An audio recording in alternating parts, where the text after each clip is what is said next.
There's not a day goes by that I don't think about Vietnam, and usually more than once. My memories of it were, it was hot, stinking, humid, and unpleasant, unbearable. We hit a tilt rod mine that blew the driver's escape hatch, the driver's seat, and me out. We were on search and destroy missions most of the time. Asha was a free fire zone. There wasn't supposed to be anybody there except enemy. So anybody was there, we tried to kill. When it comes to war, there's no room for mistakes. You make a mistake, you're dead. War is a complete change from a normal civilian life to a sort of savagery in which you are literally fighting for survival from day to day. Every day you're living in fear that the next bullet might be for you.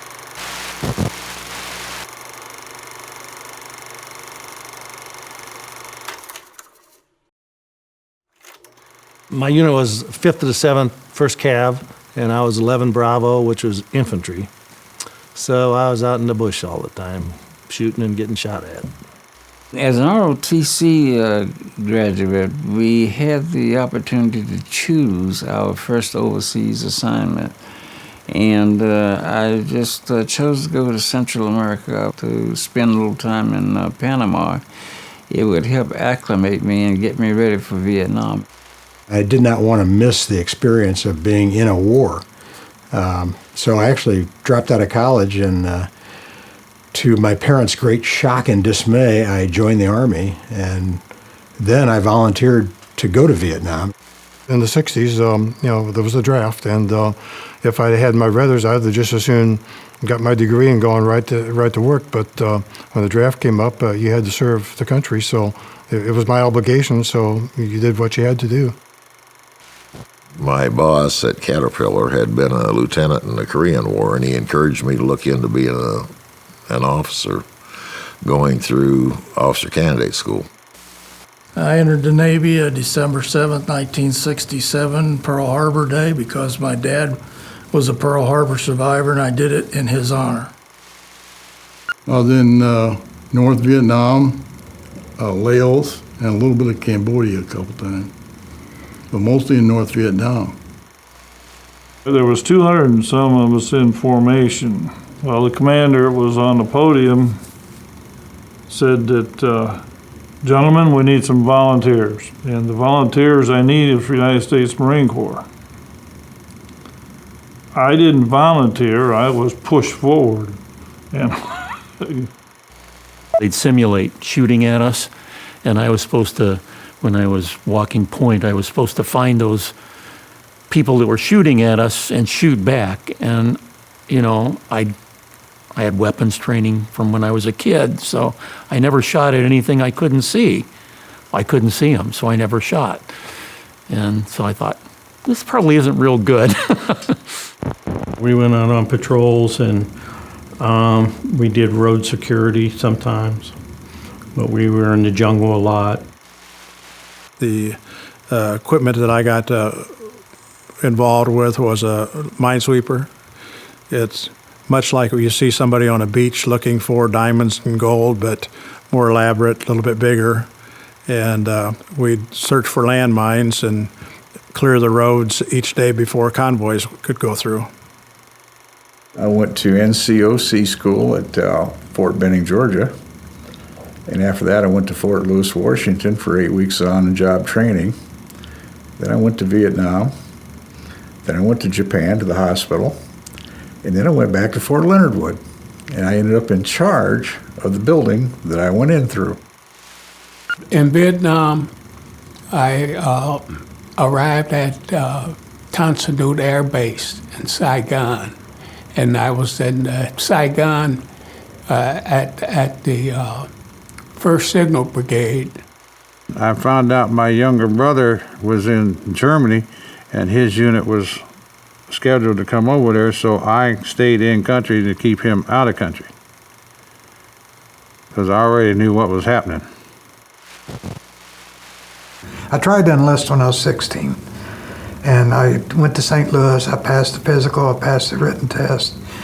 And I was supposed to leave on a Wednesday to go to California to boot camp. And the recruiter called me Monday morning and said, "We got a copy of your birth certificate today." He says, "We'll see you next year." So the next year, at my birthday, he called up, wanted to know if I was ready to join. So.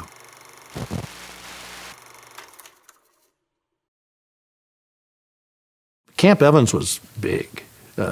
They also had all the 1st Cav helicopters were there, basically, and a lot of units were there. And that was probably the main 1st Cav base up north. We were mainly fighting against the North Vietnamese Army. And, the VC were the village communist fighters they'd be in the village saying hi to you during the day, and at night come out and try to cut your throat. The NVA, you knew they were well-trained Army.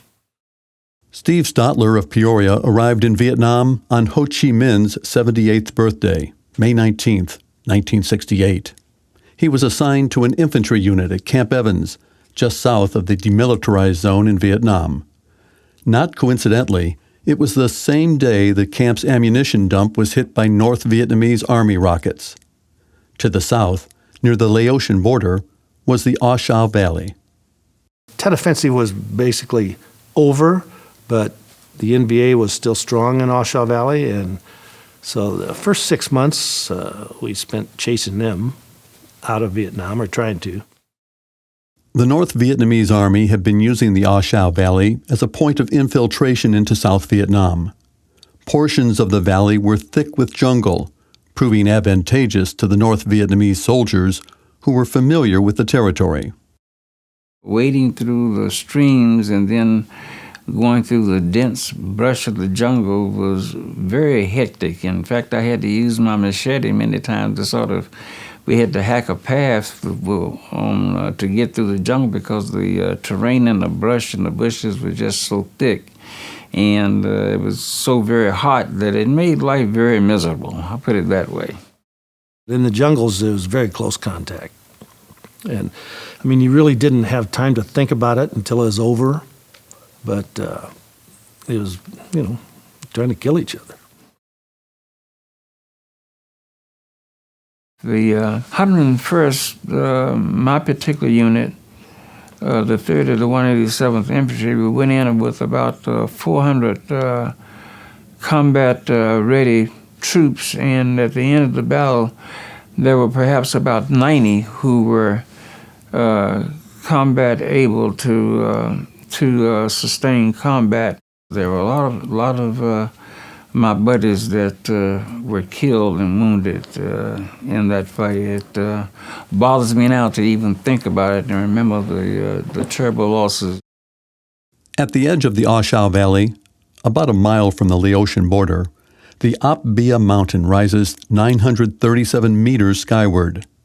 Noting the elevation, the United States Army referred to it as Hill 937. Alternately, the soldiers who fought to capture it in May of 1968 called it Hamburger Hill because they felt the ensuing battle chewed up soldiers like a meat grinder. As then Lieutenant DeLoach and fellow soldiers of the 101st Airborne Division scaled the slopes of Hamburger Hill, the North Vietnamese Army rained shots on them from atop the mountain. On the 5th day of a battle that would last nearly 2 weeks, DeLoach was hit twice. First by a rocket-propelled grenade, and then by a bullet.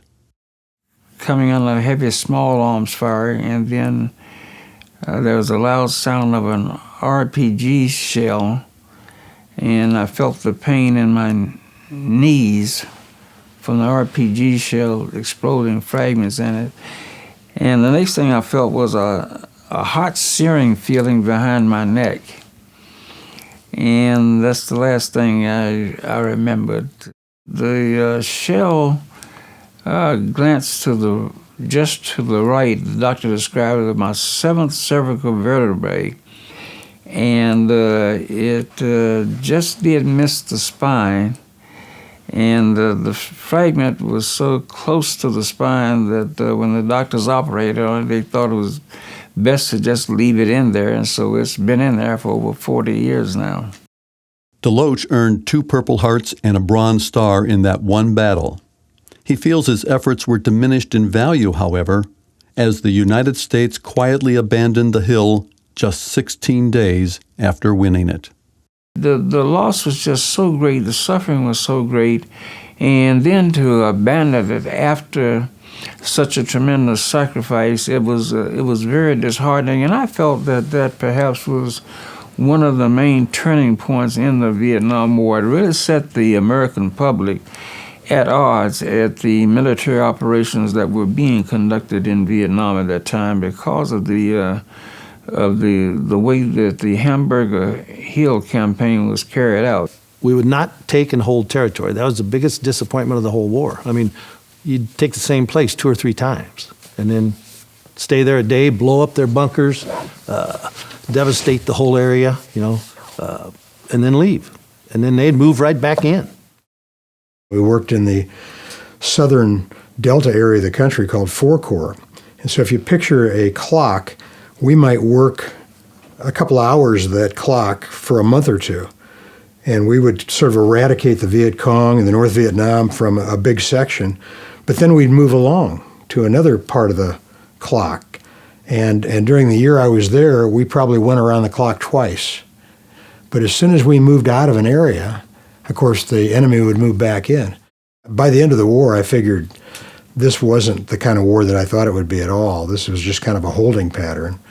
And we could hold on to it forever, but we could never actually stabilize it. It begs the question, after all of the sacrifice, after all of the loss of life and people wounded, what's the use and what is it all about if you're just going to fight for 14 days to get up a hill and conquer the hill and then just give it back? I'm sure that's one of the big question marks and one of the most disheartening aspects of the Vietnam War.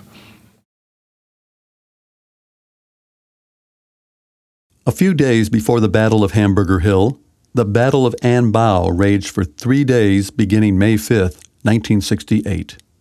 The NVA surprised an American mechanized infantry unit. We came against 2 battalions of NVA, and they it was tough. I mean, they were very strong. They had us outnumbered, probably about 5-1. We were able to hold our own, and we lost 22 guys that day, and had 91 wounded. And I think that shows you, it gave you an appreciation of what life can really be like, in a war zone. And then we had to go into the kill zone to pick up the dead and bring them back. And that was probably the toughest part of my tour. Did you participate in the reclaiming of the bodies? Yes. What goes through your mind when you're doing that?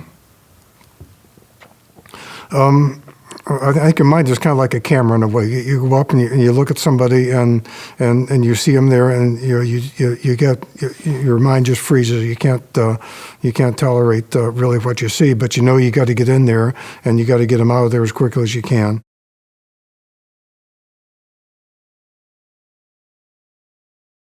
South Vietnam was militarily divided into 4 areas, or corps. The southernmost corps covered the Mekong River Delta, where Jim Heinrichsen piloted Bell AH-1 Cobra helicopters. The Cobra is a helicopter gunship, and it was used in several different roles. As an aerial rocket artillery, and it was used, which I did, escorting troop lift helicopters. It was also used in the Cav role, which was a hunter-killer team. And the Viet Cong and the North Vietnamese knew that the Cobra was really hard to hit, and they weren't that good a shot. It was a very narrow aircraft. And if they missed, they were dead. So fortunately for me, Cobras very rarely got shot at, which was a good assignment to have. Huey helicopters, or the Bell UH-1, presented more of a target to the enemy because they carried ground troops into battle. Bruce Tiemann was a gunner and crew chief on a Huey named Dutchmaster 680. The door gunner mans the gun. He sits in the hell hole on the right side of the ship. The crew chief mans the gun. He sits in the hell hole on the left side of the ship. Each gunner on a Huey carried 2 to 3 boxes of ammunition, with 3,000 rounds in each box. The barrels got so hot that they started to glow, and then they would deform. So we had an asbestos glove we would put on. We'd reach out.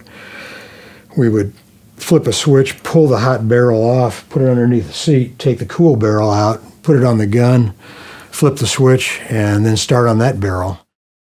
The enemy's return fire required self-designed modifications to the Huey as a personal safeguard. The bullets would tear through the helicopters, and we had some protection. We had armor, chicken plates we wore. We would try to sit on little pieces of armor. We would take off of downed helicopters. The pilots actually had armored seats with slides on them, and they could stop mainly a .30 caliber round. They had sliding doors on the sides, but we took the doors off because we never shut the doors. We even took the doors off the front of the helicopter because it was just so hot, and we wanted the airflow through there. It could hold maybe 8 or 9 Americans fully equipped, maybe 10 or 12 or 13 ARVNs fully equipped because they were lighter. We would have the troops on our Hueys, and we would go in hot, and we would go in low with guns blazing, and the Cobras would come in alongside of us firing rockets, and we would dump the troops off in these areas called landing zones, or LZs. And if we were getting fire back, they would call that a hot LZ. They weren't always hot, but a lot of times they were. And then we would get out of there quickly. 2 Cobras were always assigned to a flight of 6 to 8 Hueys, or troop carriers. And so we would fly above and behind them, and they had, of course, a gunner and a crew chief on board the Huey, as well as the 2 pilots, always looking for ground fire as we were going from a pickup point for the troops to the drop-off point. And whenever they saw ground fire, they would also throw out a red smoke grenade, and that was just a signal for us to roll in and put automatic weapons fire rockets on it. Offshore, Lynn Schindel was aboard the aircraft carrier USS Intrepid, where he worked on the flight deck with planes called Skyhawks. It was an A4 fighter squadron. That's a single-engine jet fighter, and at that time it was the backbone of the Navy. Very good small aircraft for hauling a lot of ordnance. It held a lot of ordnance. Everybody on the flight deck has a different colored shirt, and the plane captains had a brown shirt, and my job was to make sure that the plane was clean, and it had oxygen in it for the pilots, and it had been fueled. And then when our pilots, these were single-man aircraft, when the pilot came, we would put the ladder on the side for him to crawl up and get in the cockpit. 4 to 5 canopies. And what I mean by a canopy is that the trees, you would have a growth in the trees, and then you'd have another growth above that, and another one, and another one, and sometimes 5 canopies, so the sunlight didn't get through there very often. So it was pretty dark down there. You map out the terrain and find out everything that's in there, the kind of vegetation that's in there, how many canopies in the trees there are, how high it is, if there's anybody in there, and how many of them there are in there, and what they're eating for breakfast, dinner, and supper. After the mission's over, we've done what we're supposed to do. Now they want some contact. And once you make the contact, then it's every man for themselves, and they got to come and get us. But that's when it gets a little hairy. Sometimes there's a distance of 20 feet, 30 feet. Sometimes there's distance, spitting distance. You're like almost eyeball to eyeball. None of my guys died in my squad. And I'm very proud of that fact, being a point man for my squad the whole time, that I got them back safe. That's important.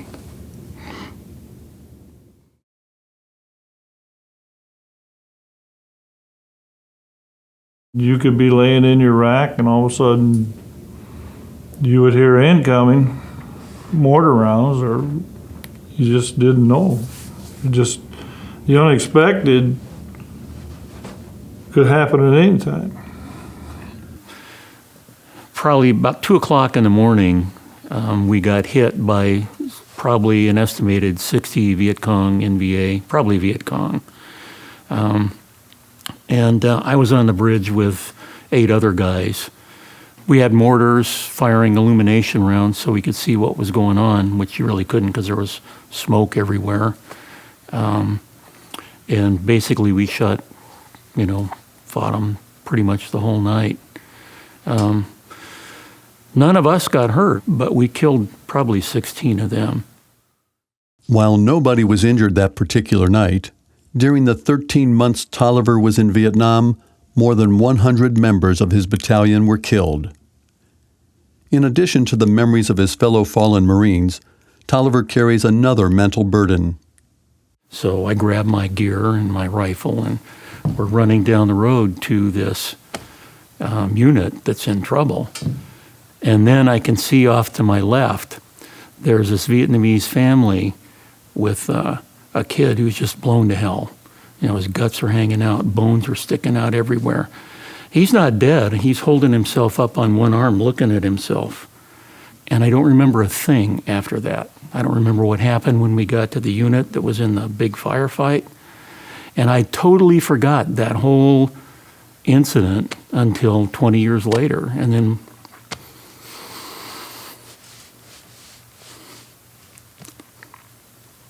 I got to take a breath.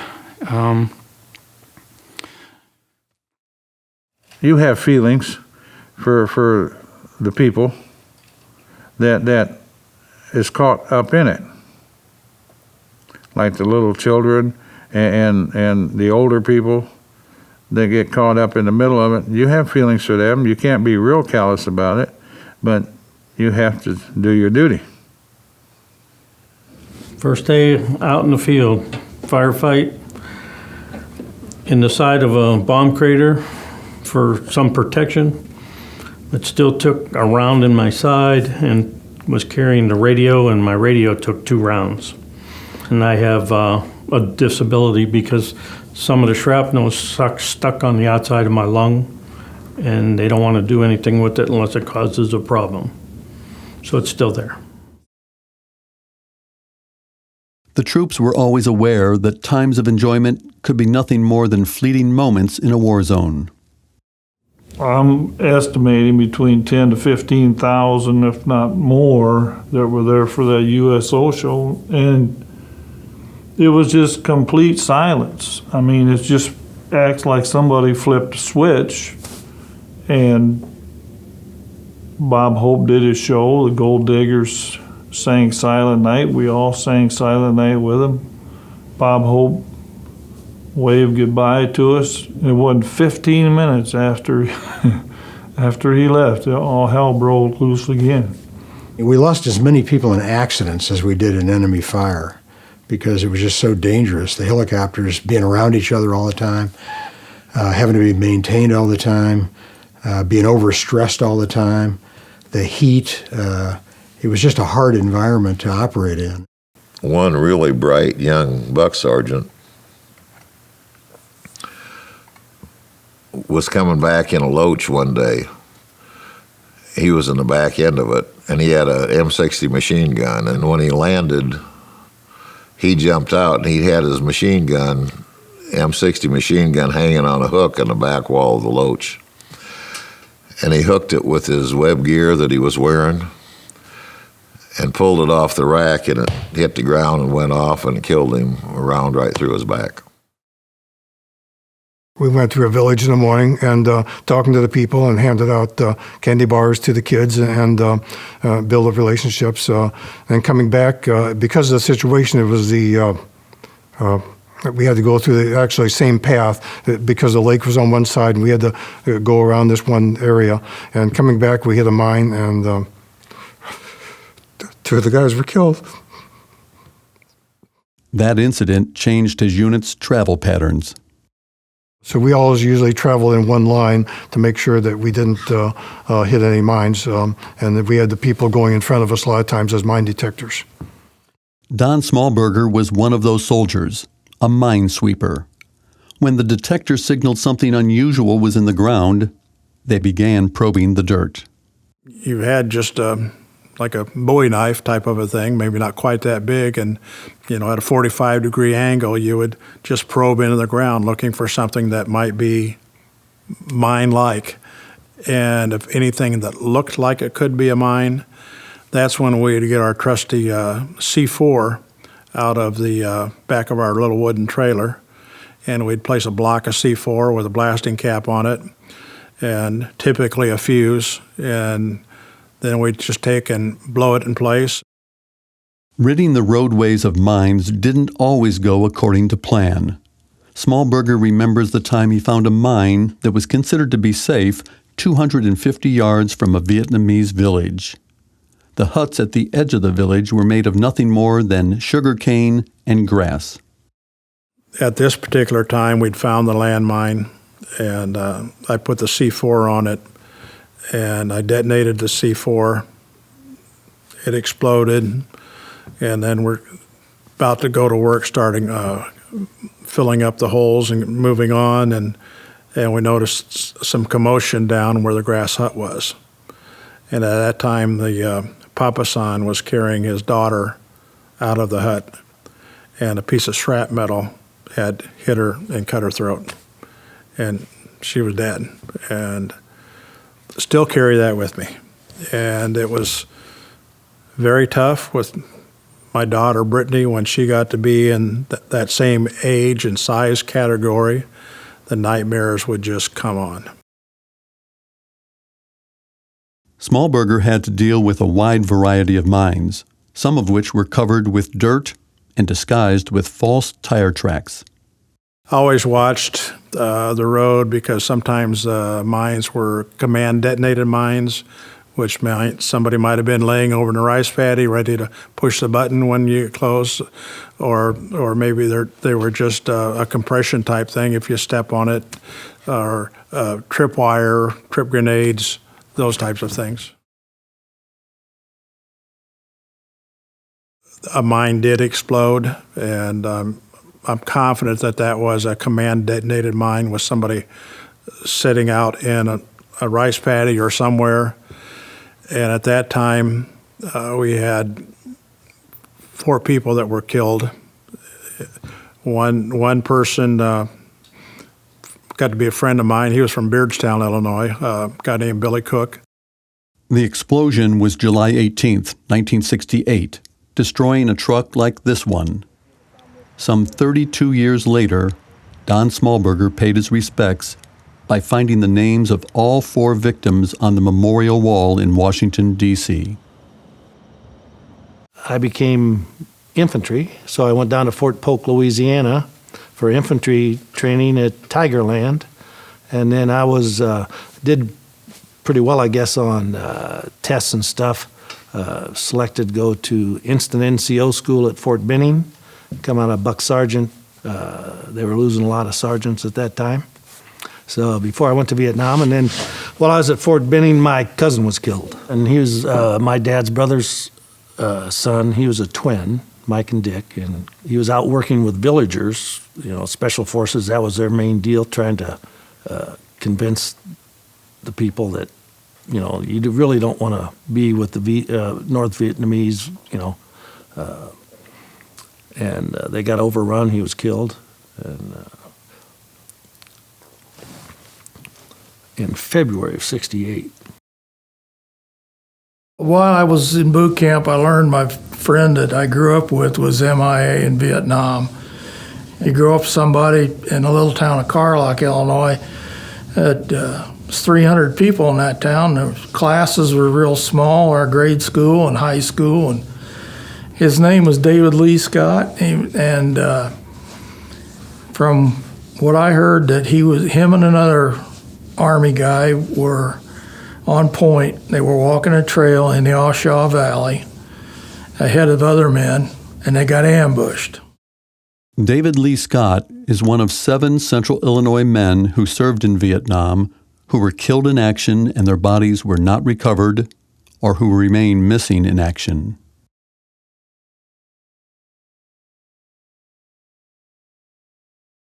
You try not to get too close to everybody because the next minute they might be gone. I got wounded on January 1st. Benjamin Benton got promoted to take my slot. He got killed on the 18th. And the survivor's guilt, whatever you want to call it, will never go away. He ended up where I should have been. And several of my guys got killed that day. And I've always felt I should have been there. One day a mortar came in and hit the outhouse, and there happened to be a staff sergeant in it, and he was gone with the outhouse. And I happened to be there to see that. So, it's those things are pictures that are in your brain that sort of wake you up at night. We were in a firefight, and one of my friends got trapped inside his personnel carrier, and it was caught on fire, and the ammo that they carry for the 50 gun on top was going off. So they asked for volunteers to stay out at night and guard it so that the Viet Cong wouldn't get the body. So about 5 of us volunteered to stay out there. For his bravery that night outside of Cu Chi, Campana was awarded the Bronze Star. There was another warrant officer who was actually from the Peoria area who was lost the last month I was there. We're going to put his name on the memorial wall that we're building down at the courthouse for Vietnam, Korea, Iraq, and Afghanistan. His name was Don Lukens, and he went to grade school and high school in Peoria. Warrant Officer Don Lukens was killed by a single .51 caliber shell in May of 1970 while co-piloting his helicopter in the Delta region of South Vietnam. He was 2 weeks short of his 20th birthday.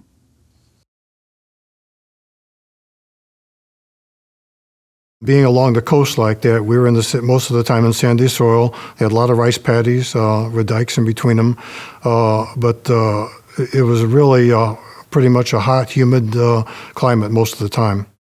We were in hooches most of the time, and they're just typical plywood, tin roof hooches or buildings that usually housed 4 to 6 men in them. They had a metal locker in there, and that's all you had to put your clothes and your rifle and stuff in. You had a bed if you were lucky. If not, you had a cot to lay on. They were up off the ground because of the rats being so bad over there in Vietnam.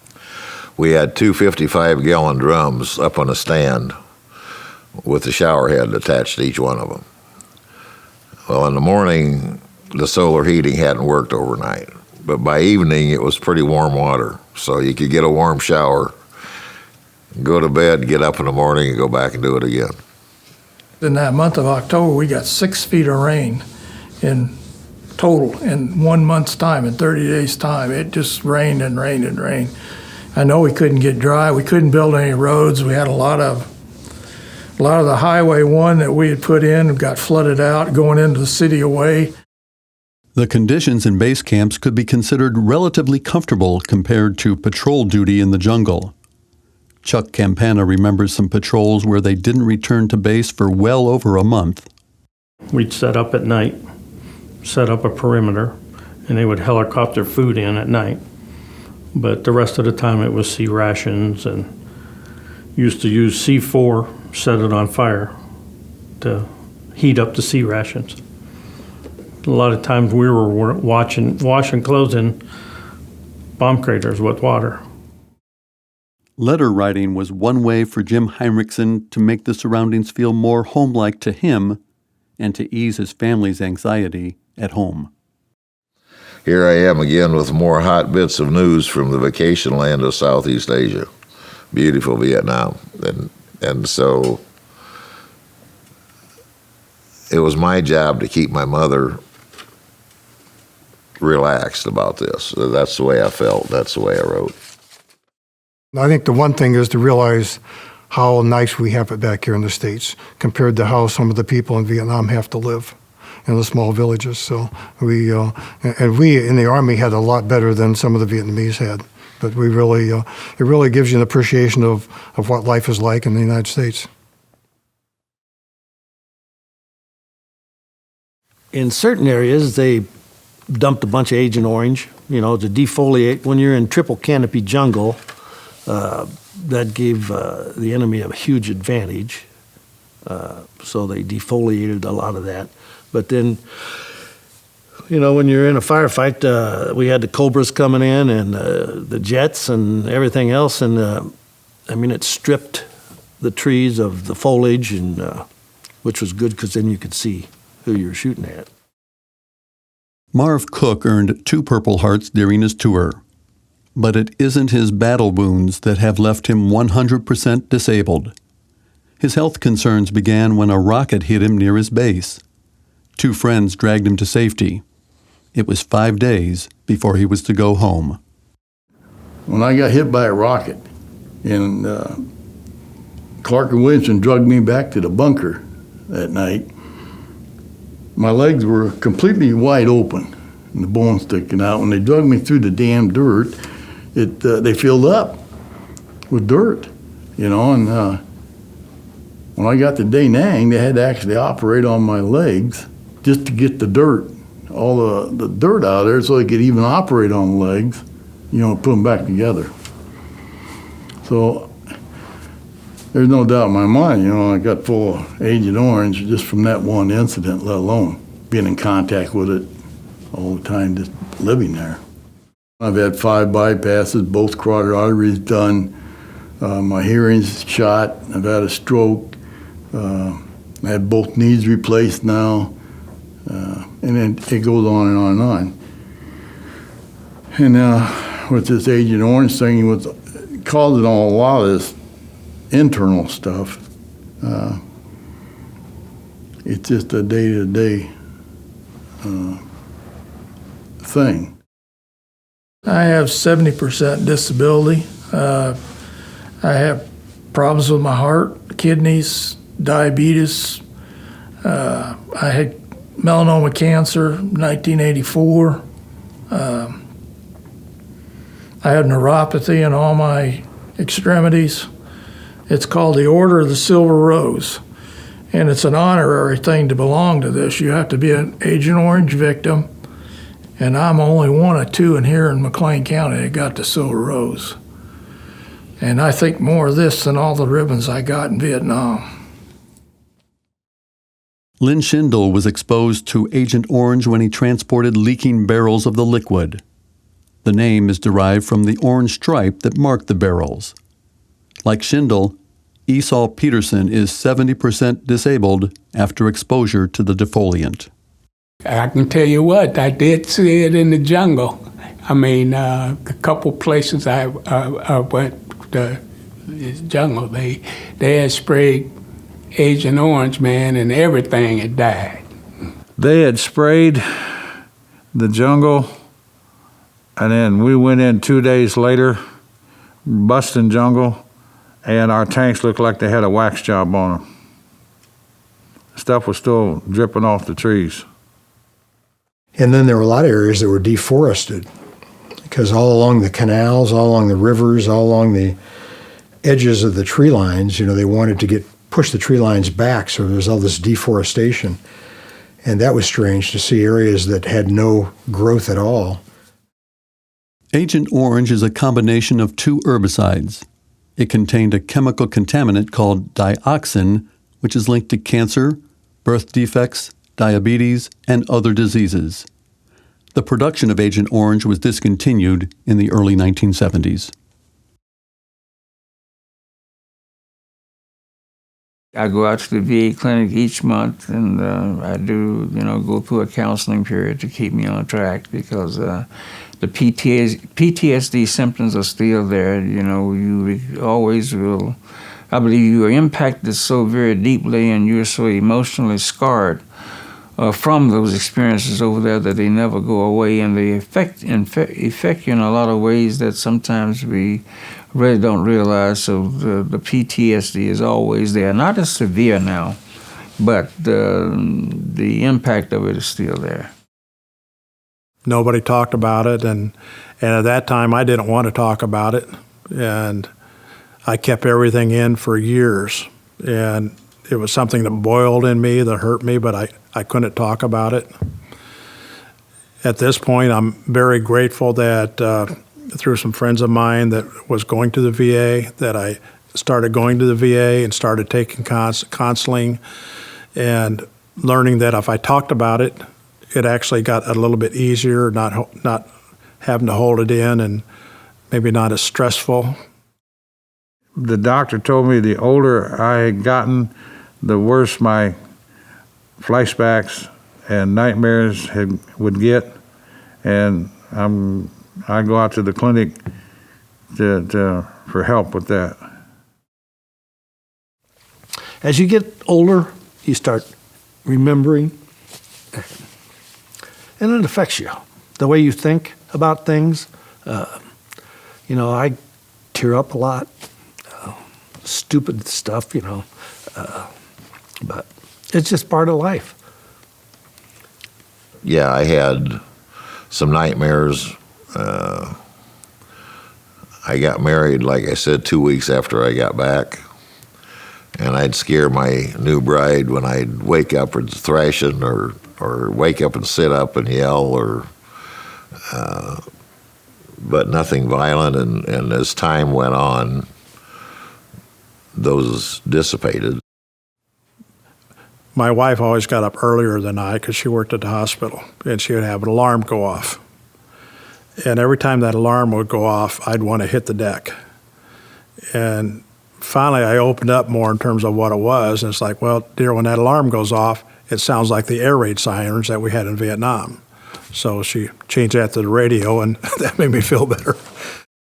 I'm sure that the PTSD and some of the attitudes and the temperaments that I experienced made the marriage difficult, and a lot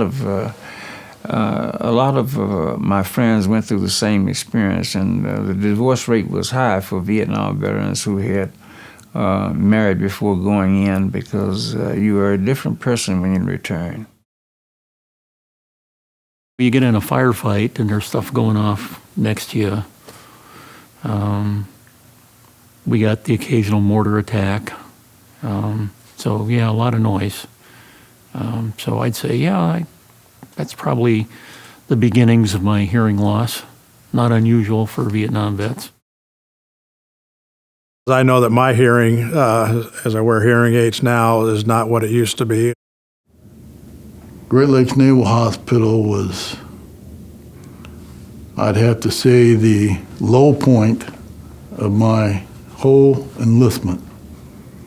They put us white guys on the bottom floor, and they put the black guys on the top floor. They segregated us at Great Lakes Naval Hospital, and that caused a big problem. We weren't segregated in Vietnam. We all bleed the same red blood. They say I have depression, but not PTSD. I had a job for 22 years with the Sheriff's Department. I managed to overcome my alcoholism. They said, well, if you had PTSD, you wouldn't, you're too stable. But you are depressed. You do have clinical depression. Like, oh, great. We have many veterans now who are still fighting to get benefits for the injuries they suffer, and I hope that Mr. Trump and the new administration will be able to rectify that over a period of time, because many of our veterans really are hurting, and they need help, and they need it now. We have our good times and bad times. When we have our bad times, You know, 'cause sometimes you want to be alone.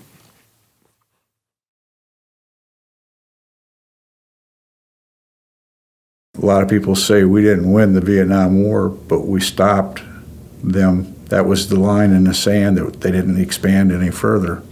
Laos, Cambodia, Vietnam. They also had intended to take over Thailand and as far maybe Malaysia. You know, they had expansion on their mind. There's no doubt in my mind yet today that we needed to be there, and those people needed help. And those are the people I wanted to help, not just fight for my country. Those people needed some help, and we only helped them for a while. And as far as I'm concerned, you know, it wasn't the fighting man that gave that thing up. It was the politicians. Cameras are everywhere. That's what really hurt us over there. And a lot of politics. A war is an ugly thing by definition. They always have been and they always will be. And there's not a place for that in Mom's living room. And unfortunately, our leaders didn't have the backbone to say, yes, this is important, it's critical. And so when the will of the people said we've been there long enough, they rolled over and played dead. That is a war that we could have won easily, but I think the politicians didn't want to. President Johnson just wasn't able to handle the war. Nobody ever talked to us about goals at all. It was, we're going to go out, we're going to find the enemy, we're going to engage him, we're going to shoot him, and that was pretty much it. I lost a lot of good friends there, a lot of good people. And they were basically lost for nothing because we didn't decide to go into this with a commitment to win, and we could have won. Well, I knew pretty early on that I was not going to be helping the South Vietnamese in any way, shape, or form. So after that, what the goal becomes is, can I get out of here alive? And so that's pretty much it. And then when you get back, maybe you think about, well, what was this really for? And the answer is nothing. You know, wasn't for anything. You know, it's mentally difficult to think back to that.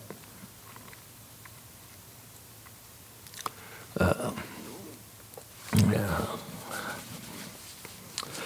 Because we were there for a year at a time, and we were not allowed to accomplish anything. We never really lost a battle, but we just gave up and said, okay, we're done with this, and left. So there's 58,000 guys out there dead for nothing. That's the hardest part. When you go to war, you want to win.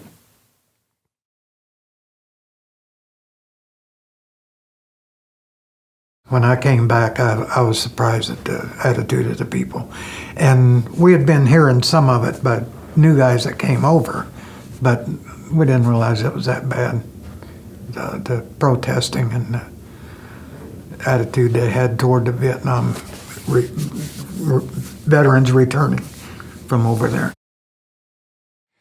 When we stepped off the plane, there were bottles thrown, beer cans thrown, there was vulgar language, and literally got cursed out for being in Vietnam, and we were the villains, and we were the bad guys.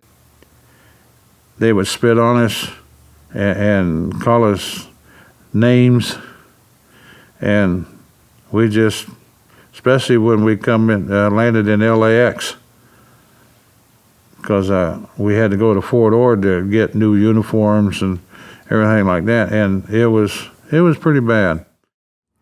I didn't really appreciate it. I felt like they were against us when we were like fighting for them, to allow them to do what they do. My parents were at the airport to greet me, but then after that, there was so much turmoil and so much protest against the war that the only thing I wanted to do was just hide my uniform and put on my civilian clothes and try to get back to normal. Didn't tell anybody other than the few people that knew you were there. You just wanted to blend in society again.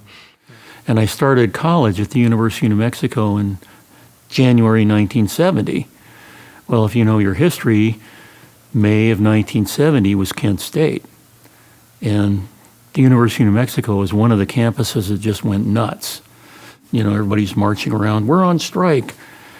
And I'm standing there, I was just sort of stunned. I didn't know what this meant. And then I thought, you know what? I paid big time to go to school. I'm going to school. So we went through the lines. Not a big deal. Nobody got mad at us or anything. I go in, I sit down, and we're waiting for class to start. And the professor doesn't come. Nobody else comes. I look around the room. Every person was a Vietnam veteran. Every single one of them. And I knew I'm different. So that was a little tough. I had switched to civilian clothes at some point. I didn't talk about it. It wasn't until about 10 years later, when the VVI got started, the Vietnam Veterans of Illinois, that I started to hang around with guys from Peoria. It was the best thing I ever did as far as getting everything straight in my head about the war, was to meet all the other Vietnam veterans and then kind of take pride in what we did, and that we as Vietnam veterans have every right to take pride in our service, just like the Korean War veterans did, just like the World War I and II veterans did. Unlike a lot of places, the Midwest was very supportive. You know, I got medevaced all the way back to Fort Leonard Wood, so I didn't go through Seattle or Chicago or San Francisco. I went all the way back to Leonard Wood. Then as a sergeant, I could come home every weekend, so I reassimilated into the community on weekends until I got released.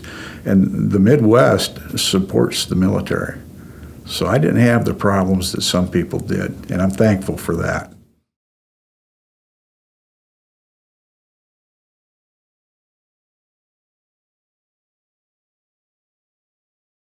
Bill Bontemps chronicled his unit's actions in Vietnam through photographs, like the profile of a soldier with an M79 grenade launcher, or the flamethrower clearing underbrush. And while he recorded the death of the enemy, he never photographed the bodies of fallen Americans. Yet it was his pictures of Vietnamese schoolchildren that had the most lasting personal impact. We toured some of the schools and saw how their educational facilities were so poor. So when I came back home, I was able to work with several of the people, local people here with the telephone company and people at Concordia Lutheran School to help gather supplies and ship over to my unit. And they in turn then took them out to the villages and to these people to try to help them out. Captain DeLoach had intended to make the Army a career, and he still proudly wears his medals today. However, his injuries eventually precluded that choice. He also found a more important calling: to save souls instead of take lives. I guess I had what you call somewhat of an epiphany, where I did feel the calling by a higher power that I needed to change my life to go into the ministry. Today I regret, that I had to be involved with, in enemy action, seeing other people die at my hands, perhaps. And there's a sense of guilt and a sense of sorrow that I feel, and I'm sure that other soldiers felt as well.